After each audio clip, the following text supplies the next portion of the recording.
Hi guys, welcome back to a new video. Where right now we'll be talking about some basic stuffs about RBCs. So here it goes. So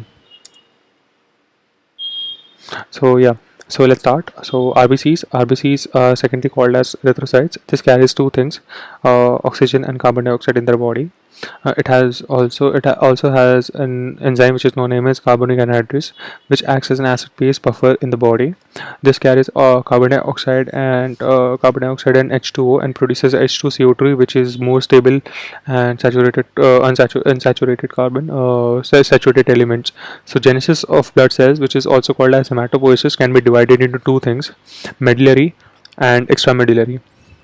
Medullary happens in bone marrow of the body, and extramedullary productions is been done in liver, spleen, and thymus. So this line I have created can be it represents birth basically, and the portion which is shown, which is that's going to be pre-birth, when the fetal stage. So in fetal stage, a production of RBCs is high in livers and spleen, but it is which is low in bone marrow and lymph nodes. So when the person gets high, so person as grows, so production in the bone marrow increases, and liver and spleen goes down. So pathological conditions, infection, liver and spleen production might increase. So because under the some circumstances of uh, liver and spleen. So firstly, how does production of RBCs is been done in bone marrow? So can you see, you can see PHSC, which is so called as pluripotent hematopoietic stem cells, which are already present in our body. So these give rise to common lymphoid progenitor cells and common myeloid progenitor cells. And now, common myeloid progenitor cells are divided into, they give rise to three different sorts of lymphoblasts. These lymphoblasts give rise to the lymphoblasts. Yeah. So basically, in this, okay. So basically, this lymphoblasts. So there's this one more thing you have to keep that in mind. So yes, lymphoblasts. So lymphoblasts give rise to naive B cells, and the black line, which is with represents blood, bone marrow, and the blood vessels is the red portion, which goes the lymphoblast, which goes into blood vessels and forms naive B cells, and another lymphoblast forms pre T cells, and lymph another ones basically forms natural killer cells. So basically, this goes out from the blood vessels into the tissues of the organs and forms. So basically, naive B cells forms plasma cells, which in further forms antibodies in the body. Antibodies, it helps in immune, it is a part of an anti of your immune system. So pre T cells, okay, pre T cells either ways becomes helper T cells, or this can also form as cytotoxic T cells, which helps in apoptosis, which is programmed cell death of the body. And natural killer cells end up being natural killer cells in the tissues as well. So the common myeloid progenitor cells. So these can be divided into myeloblasts as well.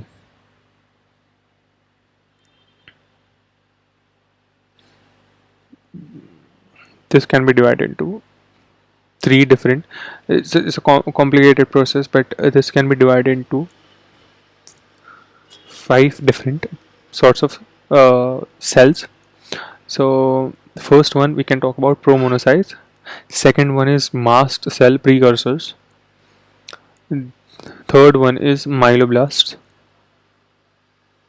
Fourth one is megakaryotes, and fifth one is erythroblast.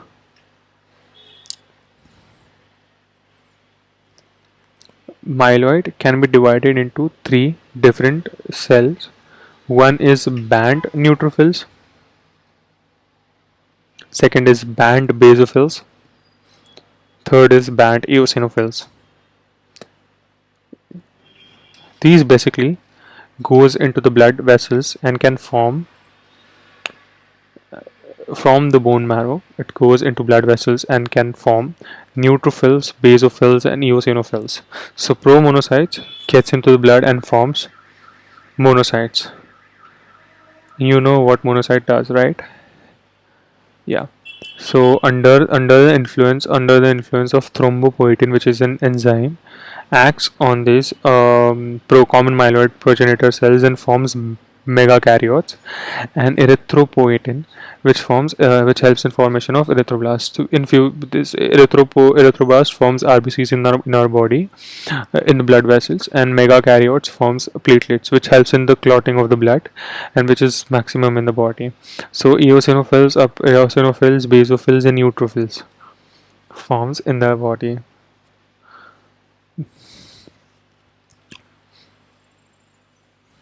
Wasn't that simple? Yeah. This is more complicated. Okay.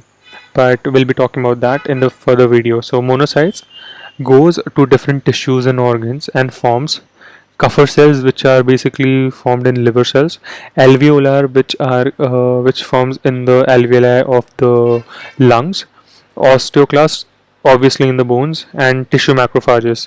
Basically, what is tissue macrophage? So basically, any sorts of macrophages which consumes which basically engulfs the microorganism that those are invading in our body. So basically, these monocytes form a connection between innate immunity and adaptive immunity. Innate immunity is a immune system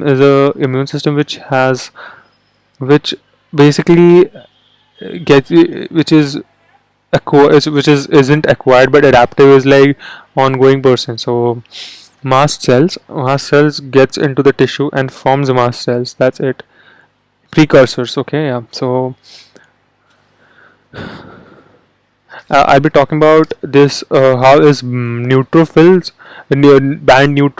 is formed. Neutrophil, which is a quite a small process actually, but band neutrophils are first converted into myeloblasts. Then they are converted into promyeloblasts, and then myeloblasts. These are proliferative. This can go back, but once from the myelocyte,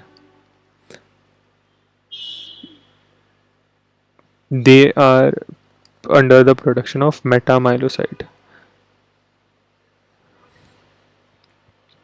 Metamyelocytes goes into stap cells and forms neutrophils in our body, and these are non-proliferative.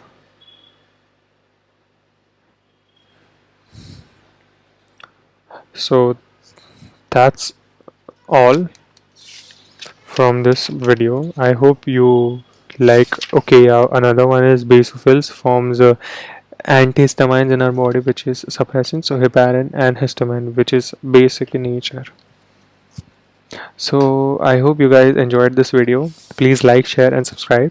If you want if you have any sorts of doubts, you can share. You can just try texting me or like put it down in the comment section. I'll be uploading this. I'll be uploading my notes on my Telegram channel with the link would be in the description. And thank you guys. I hope you like this video.